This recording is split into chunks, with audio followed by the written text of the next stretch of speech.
you can see the distribution of the positive versus the negative returns for Bitcoin is much more positively skewed than it is for silver and gold.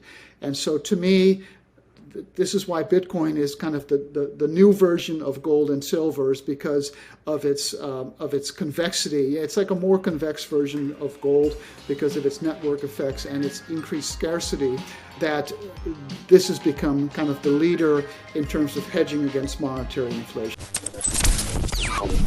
Getting pretty hard to deny that the Bitcoin bull has arrived. And that was Fidelity's global macro director, Jurrien Timmer, dropping a bombshell on the Bitcoin versus gold debate. And he didn't stop there. He said Bitcoin is in its own stratosphere and projects that possibly Bitcoin could hit 700K this cycle.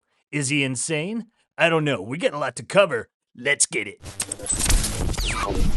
So, Jurrien Timmer, the global macro director of Fidelity Investments, said that although often compared to gold, Bitcoin can increase in value faster than the yellow shiny rock. Quote, "In my view, Bitcoin is a commodity currency that aspires to be a store of value and hedge against monetary debasement." Now, we've heard digital gold, but Timmer says, I think of it as exponential gold. Now, let's see why. All right, let's go ahead and run through Timmer's thread here. Bitcoin is volatile, but its scarcity and adoption curve create potential for it to be a high-powered hedge against monetary shenanigans. I think of it as exponential gold. This rally is way beyond the rumor. I think the rally today is about a flight to quality with all the, all the issues around the Israeli war now, global terrorism.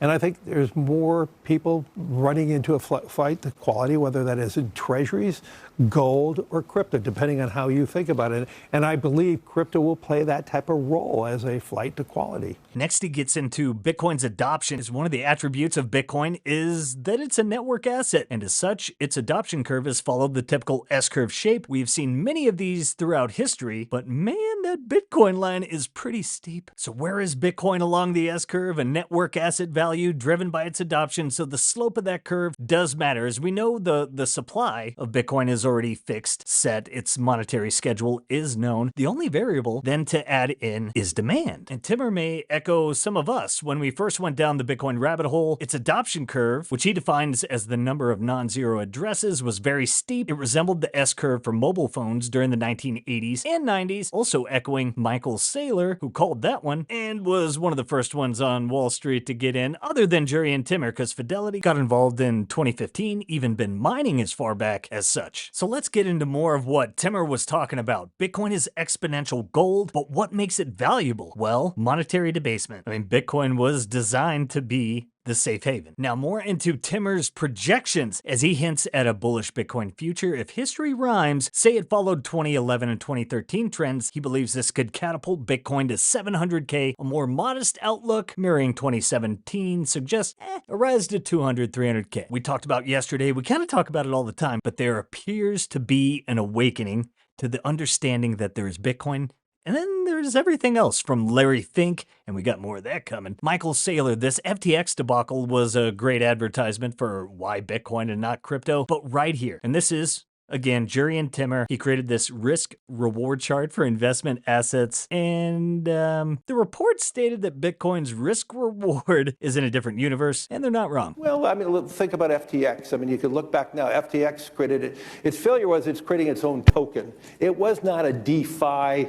It wasn't a ledger that was open to the world. It was a closed ledger. Right. It was not distributed. So the whole foundation of what crypto is, it's supposed to be a distributed ledger that is across the system. I actually believe this technology is going to be very important. Man, it's very interesting. Take a look at the past couple days of Simply Bitcoin Live and yesterday's episode, kind of getting into this. But everyone is flying to quality, flying to safety. But what are they fleeing from? And that is essential, and it is the insane economic damage that has been caused by central planners, the Fed, and inept politicians for way too long. And Bitcoin is here to rebalance the scales and give that power back to the people. So, exposure. Really? Yes. I'm encouraged by how many people are focusing on it. I'm encouraged about the narrative, but I don't believe we should think about crypto as a substitute of currency, but I am fascinated by it as an asset class. Specifically on Bitcoin, we're a believer in digitization of products. And we do believe it could revolutionize finance. It's digitizing gold in many ways as a hedge against inflation, a hedge against the devaluation of your currency. Bitcoin is an international asset. And so it can represent an asset that people can play as an alternative. The foundation of Blackrock is about hope.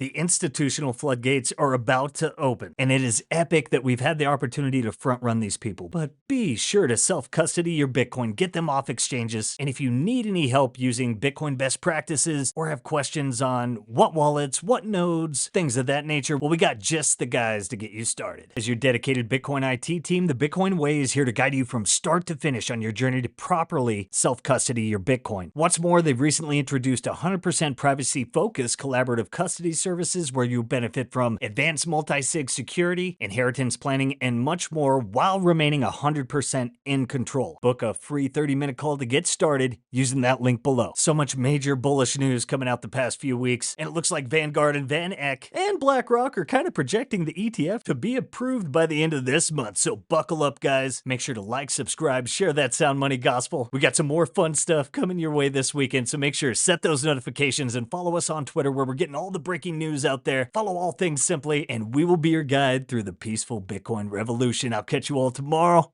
Peace.